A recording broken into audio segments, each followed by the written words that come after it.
What is up, everybody? Welcome into the cheat sheet here with Laquan Jones. Marcus Grant was supposed to be joining us today, but due to some family stuff, his son isn't feeling well. Nothing worse than that, but we hope Q feels better and a speedy recovery. But joining us today, Laquan, I know you are hyped for this. Oh, the yeah. one and only, the great Steve Weish, who just got home from traveling less than a half hour ago. Let's go. I'm fired up, man. I'm here in my grandson's nursery, at least when he was a baby. Now he's a year and a half. He's got to see him in Nashville. But I'm so happy to be on with you guys, man. You guys are killing it on the show.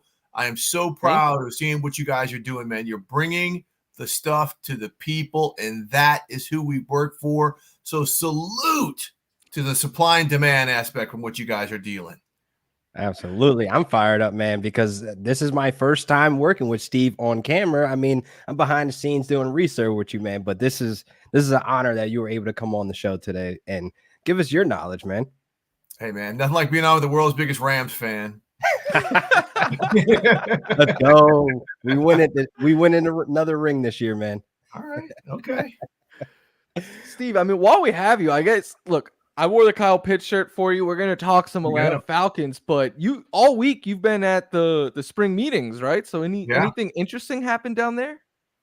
Well, I mean, look, as far as fantasy might be concerned, the league is considering this. It's called the optical tracking system. Like we talk about the chips in the footballs, right? To measure exactly where the ball is going to land, where it should be spotted. This is different. You know, chips have been in football. They can track this stuff, but this is something. Think about tennis, right? When they show that image of the ball, is it in? Is it out? Did it hit the line? Things like that. It would be something like this, and they're going to use this in preseason. And if it's successful, they're going to put that into play in 2024. The only real issue is, can they get every stadium outfitted with this equipment, including the international stadiums? But this is something. Look, in a game of inches, this is something that, again, in the fantasy world, can get you your points to win or deny you your points and get you the loss. So that this could be something in terms of that's going to be experimented in the preseason that could impact what's going on, as what was discussed at the league meetings. And of course, the draft going to the great city of Pittsburgh in 2026 after being in Green Bay next year. Wow. Yo, this is huge, man. I would love to see these come down to the wire to inches. And we're like, yes, I get that extra point because it was one extra yard and we weren't going to get gypped by the refs. Like, this is great, man. I cannot wait for that. Real quick, Mike, how did I talk about Laquan? He's a Rams fan. He's like, yes, we don't have to kick that field goal and miss. We can go for it because we just punched it in. Absolutely. Kyron Williams got that extra inch. Yeah, every inch matters. Oh, man. Steve, though, look, I said we were going to ask you about the Falcons. No one is more plugged into the Falcons than you. Laquan could tell you, we talk about Kyle Pitts all the time on this show. I one time ripped off my shirt when people thought I was going to give up on Kyle Pitts, and I had this one under it because I refuse to let the dream die. So being so plugged into the Falcons, is this the year for Kyle Pitts? Please say yes. Well, I mean, I think it is because, look, part of the edict when they made the coaching changes, let's get these draft picks that we've taken the past 3 years within the top 8 involved, right? And Kyle Pitts, we saw him have the solid rookie year, but a lot of those numbers were kind of those Alex Rodriguez hitting a home run when the team is up 9-1 type numbers, right? They didn't translate into necessarily maybe fantasy wins, but into victories on the field. So yes, Kyle Pitts is going to be part of it. I spoke to Raheem Morris, and he said they have a plan for Kyle Pitts. He is going to be involved in the system. The thinking, though, when you pair that with Zach Robinson, the offensive coordinator who comes over to the Rams, to me, that's more Kyle Pitts used as a slot or motion receiver than as a tight end. Because you think about the tight ends in this whole Shanahan-McVay system, the only one who really gets down is George Kittle, right? Tyler Higbee with the Rams would get his, every now and then. You're seeing McDaniel, down in Miami. You don't really have big tight end numbers down there. You don't have big tight end numbers in Cincinnati. And I do take that back because TJ Hawkinson, Kevin O'Connell, put up big numbers in Minnesota. But I think that was kind of out of necessity when Justin Jefferson was out for a while. So I think Kyle Pitts, he'll be more of a flex type player than your traditional tight end in the scheme. But he is going to be getting more targets and more touchdown opportunities than we saw the past few years. I love to hear that. I actually want to ask you about another guy, another first-round guy, Drake London. I mean, we've been wanting this guy to be a fantasy breakout for these last couple seasons. Like, the talent was never in question. It's more so, how is he going to be utilized? Like, what are your expectations and what do you see going on to this next season? He is the guy. When I say the guy, not the guy, but or if, he's the guy. And this is a significant fantasy play because you look at, just the way the talent and the way that he's the size, and he can be used 50-50 balls. But Kirk Cousins has always had the one guy, right? He's had Justin Jefferson. He's had whomever who he can really rely on, play action, deep shot. He's got Drake London is that guy. Yes, they went out and they got Darnell Mooney. They got Rondale Moore, but those might be more gimmick type players. Those might be more, again, when you think about the Rams offense, I won't say Puka Nacua type of role, but they're not necessarily the big play guys. They're the catch and run guys. So I think Drake London, when you're looking at players who are going to take the next step because of circumstance, he has got to be at the top of the list, not in the mix, but at the top of the list. Because again, the edict is to put points on the board because the defense is going to be decent overall. Yeah, that makes me feel good. Florio, I got Drake London as wide receiver 8 right now in my rankings. Ooh. Top 10. I'm bullish on him this year, man. I am too. I think he's going to have a great season. Yeah, this looks good, man. You're a little bit higher on him than me. I have him just outside the top 10. Steve, is there any concern at all with Kirk Cousins? I mean, we were talking about it on the pod yesterday. Going back in history, there's like one big name quarterback who's come back from a torn Achilles. It was Dan Marino. He put up good numbers, but Cousins is a little bit older than him. And I guess in the same conversation, then there's Aaron Rodgers, who's even older. So is that something we need to be concerned about with these quarterbacks? Absolutely. I mean, you just don't know. And each person is different, but medicine is so different. I mean, when you saw Cam Akers a couple years ago come back from that torn Achilles in 6 months, when you see these guys, Aaron Rodgers, truthfully, I mean, he's being functional athletically 7 or 8 months after this in terms of practice. That's different, right? This used to be something that was a full 12-month calendar year recovery. But again, you can't, when you see some guys, they'll come back from Achilles and then they'll have something go wrong with the other leg, right? That they've been overcompensating on. Yeah. So these are things that you really have to take into account when you look at the fact that they do play on a lot of turf type fields, right? And you look at, just how they may use him. Now, he's not going to be a runner. He's going to be a pocket type of player, and they're still going to run the ball when you've got Bijan Robinson and Tyler Algier. But it's going to be set up the play action for the deep shot or the move the sticks type of play. And Kirk Cousins is going to know himself. Plus, he also knows there's a guy behind him that if Michael Penix gets on the field, he ain't coming off in all likelihood. Yeah. So, all of those things factor in. But just the physical element, I think Kirk Cousins is going to be fine. I mean, that's good to hear too. But now I want to ask you about a running back part of the big three. We got Bijan going in the first round, CMC first off the board, and we have Breece Hall. But I'm thinking that Bijan may end up being a featured player in this offense where he may have this fantasy breakout that we thought he was going to have last year. So what's the tone and what's the expectations in the Zach Robinson offense for Bijan? Well, that's a real interesting question because, when you think about, again, let's just think about all these players. You've got, the Mike McDaniels, who's got the run, play action, big speed type of stuff with Raheem Mostert and those guys like that down in Miami. You talk about the CMC type role. I think he's going to be more like that. I don't think he's going to be used as heavily as Christian McCaffrey in the run game. We will see him used more in the passing game, which was an element, I think, where he wasn't used enough last year that caught most of us by surprise. I mean, I thought we were going to see him more as a receiver. But again, as we know, the quarterback play was just so scattershot, that might not have been scheme. That might have not have been play call. It might have just been the ineffectiveness of the way the offense is flowing, where they're behind the sticks, things like that. With Kirk Cousins, if they get to the point where they can get some first half early leads, this is where I harken back to like what Sean Payton was doing with, Pierre Thomas back in the day. I thought Pierre Thomas was the best screen running back of his era, where they would run the ball. They would do things offensively to get leads in the first half and then screen, stretch zone stuff outside the tackles in the second half. I think he's going to be that type of running back. And then when you got a hammer like Algier, a young guy who can come in and put up 1,000 yards as well, that's just going to be a nice game-by-game type of flow. But it's a great option to have with that offensive line, which is a road-grading, run-blocking, very strong offensive line. Yeah, and so looking at the chat real quick, and keep the chat coming in. Tony Toto says Puka in the second round. Now, he did clarify that this was a 10-team league, so we know in most 12-team leagues, Puka's going in the first round. I want to pit you guys against each other right now. Laquan, you said wide receiver 8 for Drake London. Puka or Drake London?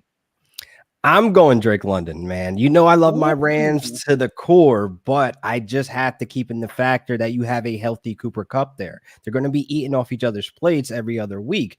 They both can coexist in this offense where they can put up decent fantasy numbers, but both wide receivers should be looked at as wide receiver 2s rather than taking Puka in the first 2 rounds, early second round as your wide receiver 1. You just have to have your expectations in order here with this Rams offense. It's going to be clicking on all cylinders. Guys are going to have their weeks up and down, but it's going to be very frustrating if you have the expectations for Puka to be your wide receiver 1.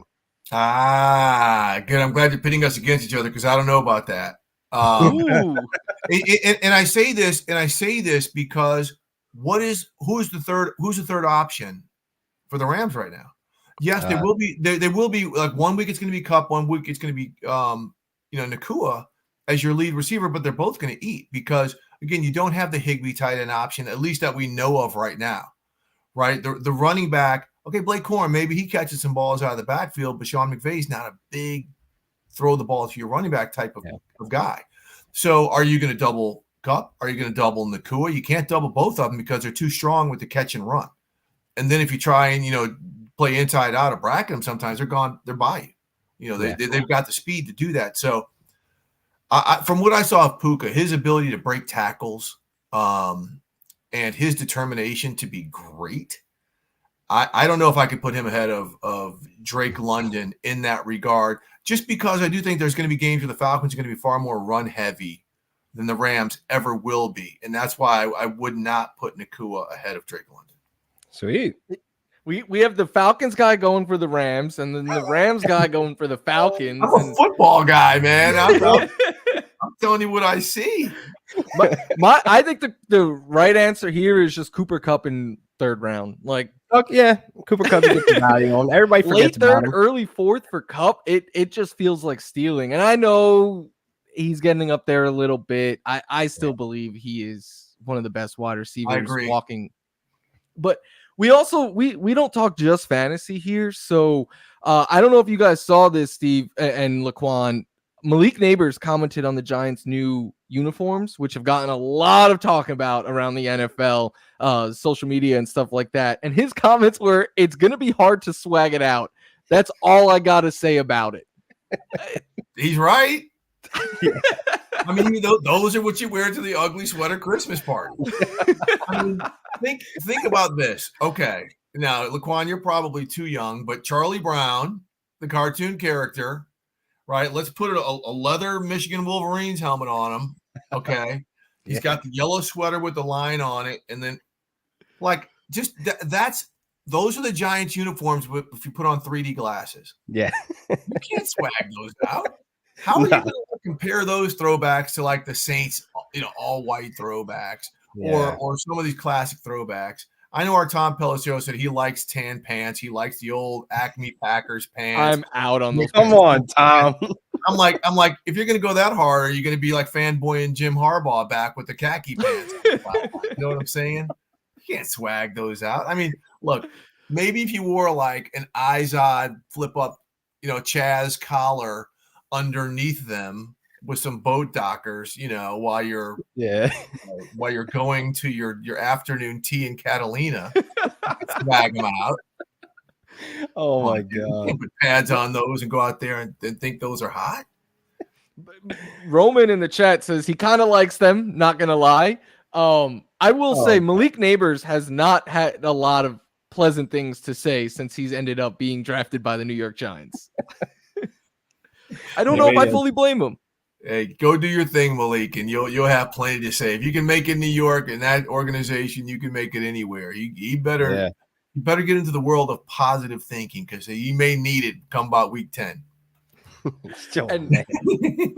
We're gonna talk a movie here in a second, but I mean, we got to pay a legend retired, right? Kobayashi, the hot dog eating king, before Joey Chestnut, has hung it up. So shout out to him. I wanted to ask you both, if you had 10 minutes, how many hot dogs and hot dog buns do you think you could eat? Oh my God.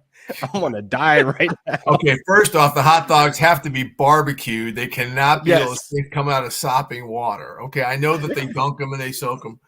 But I mean, I'm not a hot dog guy, because I think Kobayashi probably had to retire because his doctor told him that his arteries were choked out. But in 10 minutes, if they're grilled, like if them babies were hot, like, I don't know, man. I might get down to like 10 to 12. I'm not going to like 30 like those dudes. Yeah. 10 is impressive. I couldn't get 10. Yeah, I'm under 10. I'm under 10 for sure. I mean, if we're competing for dollars here, come on. Well, yeah, money's on the line. Yeah. I probably pull out 12, 13. I mean, I don't think he's doing that for free. No. A couple weeks ago, a tweet went viral that said, who would win a contest if Usain Bolt and Joey Chestnut had to each eat one hot dog and then run 100 meters? And I was like, it's Chestnut all day long. And people were arguing with me on, and then my friends, I'm not lying when I say this, a couple of my friends timed themselves to see if they could eat a hot dog in under 30 seconds, and none of them were able to do it. Wow. So well, that's true. That part I get. Like Kobayashi or Joey Chestnut, they'd have a head start. But 100 meters, I'm guessing for all the hot dogs they had, they couldn't make it 60 meters without falling over their toes. And you talk about Kobayashi's doctor. In the article, he legit says he doesn't get hungry anymore. And he went 3 days one time before he realized he hasn't eaten. Oh, wow. Yeah, that's not okay. It's not good. That tells you all you need to know. Hot dogs are made of filler, so that's all you need to know.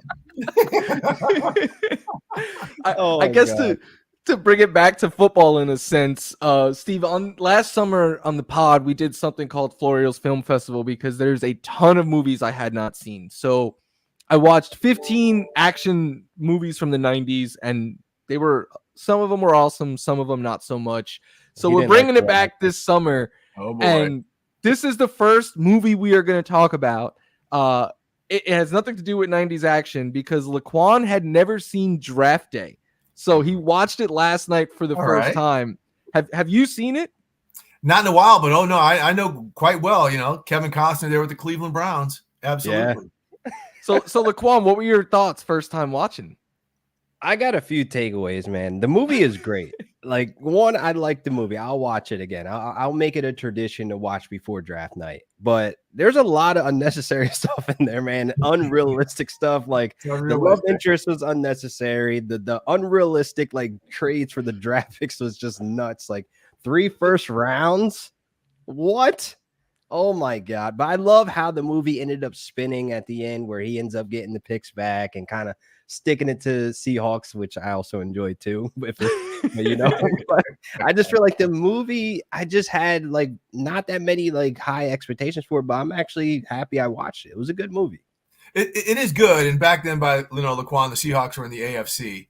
So you can't hate him as much as you do now. Yeah. I mean, it was like some of the things were really good. Like, when they said, how come none of your teammates came to your birthday party? Like, that's the work that scouts really do, right? If a guy's really good, but his teammates hated him, what's going to happen when he gets in with dudes who are fighting to put food on the table for their families, right? Yeah. So that part is good. But yes, and some of the phone calls with the trade, like, no, it doesn't happen like that. It's unrealistic. But I do like the fact that, how they brought an audience into some elements of what could actually happen, on a trade or a draft day or something like that. Yeah, I like the one acting from the guy Florio. He was like, it was Brian Drew, the one guy. Like he stole that. Give him an Oscar. Best shape of his life, even best shape of his life, made it into draft day, which felt like the most realistic part of the movie. Yeah. Steve, how many drafts have you covered now since you've been covering the NFL? Wow. So I covered the Dolphins in 95.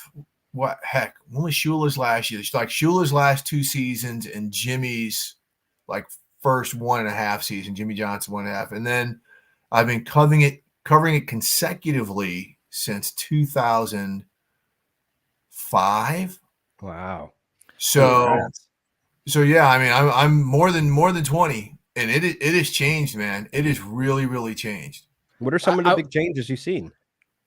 Well, the big change has become such a TV spectacle. Remember, like in the 90s, newspapers still drove they were the driving force for media coverage, right? You maybe had ESPN, you didn't have NFL Network back then. You didn't have a lot of things. Gambling is played a part of it. Okay, who's going first? Who's going second? But the one thing that's been consistent that I love is it's the one time of year where you fuse college football fans and NFL fans, because there are 2 distinct fan bases in some parts. But okay, where's my guy from Alabama going? Because I want to follow him. And okay, and who's this quarterback we're getting from Alabama, because he's going to be the savior for our franchise. So that's the part that's been consistent and why it's such a huge deal for a non-action type of event.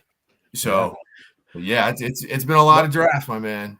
Marcus always calls it the Coachella of the NFL. But I want, the reason I asked is I wanted how similar is does the movie get stuff right, or is it all just more made for Hollywood? Some stuff is right. I mean, some of the scouting techniques and some of the things are right. Again, the calls about trades, no, it just does not go down like that. Are the owners and GMs this cutthroat though? Yes. Yeah. I mean, they're that cutthroat. And maybe back when that was made, it was that savage. Because remember, the one thing that GMs back then didn't want to do was part with draft picks. Now it's F them picks for real. Yeah. I mean, guys will trade, for players, for stuff like that. Like, they don't care because they know they've got a much shorter tolerance window in doing their jobs as a head coach or a GM. So, that's far more aggressive. But for the most part, the feel of it and everything was real. I mean, I will say that, walking around the building and talking to some of the executives, the feel of it is legit. The human aspect of it was legit, but most of the stuff was just theatrics. So you wouldn't trade 3 years of first round draft picks on a 30-second call? That wouldn't happen. Depends on who it is. Shoot, if I can get Caleb Williams, and I'm a team that feels I'm a quarterback away, hell yeah. If I got to do that to come up from like 17 or 20, right? If I'm the Raiders, right, and I had an opportunity to do that and a team willing to move the pick, hell yeah. Oh yeah, I would do it. I'm not doing it for Ricky Williams. I'm not doing a Mike Ditka. I'm giving up my entire draft for a running back type thing. But dude, hey man, that's what I'm saying. If you're a head coach or a GM and you've got it to make or break, you got to get it done.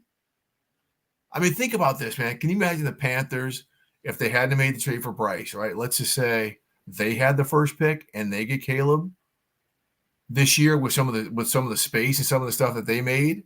Yeah. But think about it. Like, Bryce better work out, because they gave up a ton to get him. They did. But they did it. They did it with conviction, right? When you make a move like that, you have to stick your chest out and do it with conviction. So they went and did it. But hell, this goes to both of you, especially Laquan. You just saw it. If a GM traded up to 1, took a linebacker, and then took a running back 7, would he survive? And same with the Jaguars trading I almost said Bo Nix, Bo Callahan for 3 second-round picks, which GM would have been? I feel like neither one of them would have made it much further than that draft. But no, they would have been gone. They're gone. You're out of there. Like, if I'm the owner, I'm like, you're done. Just pack it up. Oh, there are some owners who might be enticed. Yeah, look, man, I wouldn't do it. But if that outside linebacker is TJ Watt, right? If the linebacker is TJ Watt. Now, if it's an inside linebacker, I don't know if I necessarily do it, even if it's a Fred Warner type. But if it's TJ Watt, okay, and then I got a running back like Christian McCaffrey out of the deal, and I got a coach who can coach up the last pick in the draft to be a very capable starting quarterback, I'm winning, baby. That is true. I like that. And I did take away too that coach in the movie really had no say in any of the moves. Like, you coach the team I give you was like hard hitting, because I started looking at some of these teams like maybe some of this is going on here, like in some of these franchises in real life. It did back then. It did back in the 90s. Oh yeah. Oh man. There were some coaches who did not have say. That's why coaches fight so hard for it now. Yeah. You can see it. I think every like 10 years or so they should be a draft day remake. That would be awesome. That'd be great. Because we wouldn't have a running back going that early anymore. So here's the other thing with all these young players coming in, like I'm branding material, like they would play themselves. Like they would come in and like, I know I'm active, but look, I've got to deal with Spring Hill and LeBron's company. They can get me into this movie. I can make a little extra, scratch on the side. Plus I can bring the authenticity to the role. I like it. Coach would be all up in there now too. Let's do it. Let's pitch it. With NIL money, I mean, hey, they could start working on it while they're still in college. Like, yeah, that is true. It'd be awesome. You guys need to pitch that, because you need to have the fantasy show talking about the draft picks as well in the movie. That would be awesome. And then you get people like fans upset because the first pick wasn't who they bet on. We'll make it as realistic as possible. That's right. Hit on all aspects. And Steve, last question about movies before we let you go. You were so gracious to bless us with your time. But last year I said we did 90s action movies. This year we're gonna put it up for vote what the genre should be. And 90s action is another one. Patrick Claybon last week suggested rom-coms. What do you think we should be watching this? Not rom-coms, bro. Dog, it's got to be martial arts, man. You guys have to go all the way from like Bruce Lee to Chuck Norris to like Jim Kelly to the old Billy Jack movies. Like, you guys have got to do martial arts. Jackie Chan. Like, you could do some really great ones. And I'm saying this because, have you guys watched this series? And I believe it's on Max, called Warrior. No. Oh, The Warrior. It is like the best. Like, it is Game of Thrones level in terms of like great writing. And they're based off of writings by Bruce Lee. And it basically tells about the Chinese migration, how they were brought over here to San Francisco, back at the turn of the century to build the railroads.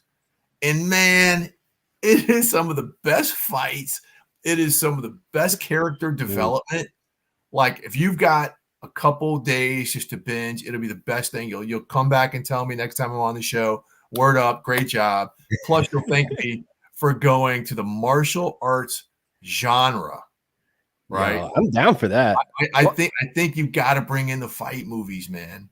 Marcus is a huge fan of martial art movies, so I think he'll be on board with it. And he could already probably suggest a bunch. And if we go this route, you got to start making some recommendations. Enter the Dragon is the standard. Enter the Dragon with Bruce Lee is the standard. Number one best martial arts film ever made. I got Jackie Chan Rumble in the Bronx. I watched that recently. That's a good one. Bruce Lee, though, that's where so many of like the stylistic things. When you see some of the things that guys do in movies now, even if they're not martial arts movies, they took them from Bruce Lee movies. The whole here I go, I'm getting ready to come. And when they start hopping, like, ooh, it's coming now. Gotcha. Yeah. No, Bruce Lee. That's a good recommendation, man. We definitely got to look into that. Ryan Mart says The Raid 1 and 2 if you do martial arts. Okay. All right, Ryan. I've never even heard of them. I don't know. I haven't either. But I mean, you can't get enough, man. Look, I'm old enough to know, like, pre-cable at midnight, they would have a thing called Kung Fu Theater, and they would play like martial arts movies for the next 2 hours. Wow. They should bring that back. I need to watch more. My history is like, I've seen Bruce Lee in like the They have his character in Once Upon a Time in Wall Street. Besides that, I haven't seen a lot of Bruce Lee movies. I'm slacking. Oh my God, so. man. Once you watch Enter the Dragon, it's over. Yeah, you're set. You're over. Set. It's great. Nunchucks, he's got it all, bro. It is the exact opposite of rom-coms. So rom-coms, are you for Sorry, Patrick. Oh, God. And he's gonna start with like the Sex and the City movie, right? Yeah. No. The Notebook, Like I've seen some rom-coms, but not all of them. Me either. Not my genre.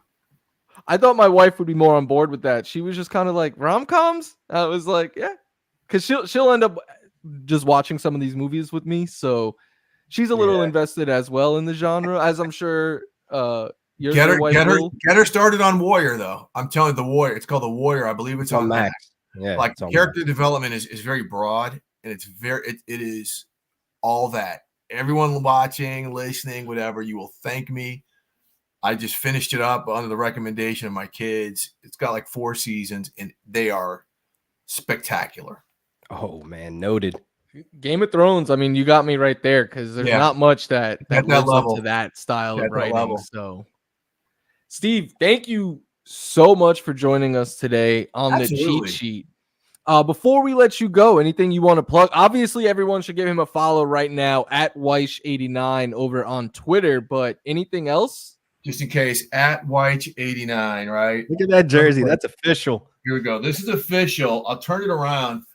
The story behind this is the Falcons gave it to me when they told me they were no longer going to retain me to do their preseason game. So that was my box of rice-a-roni parting gift.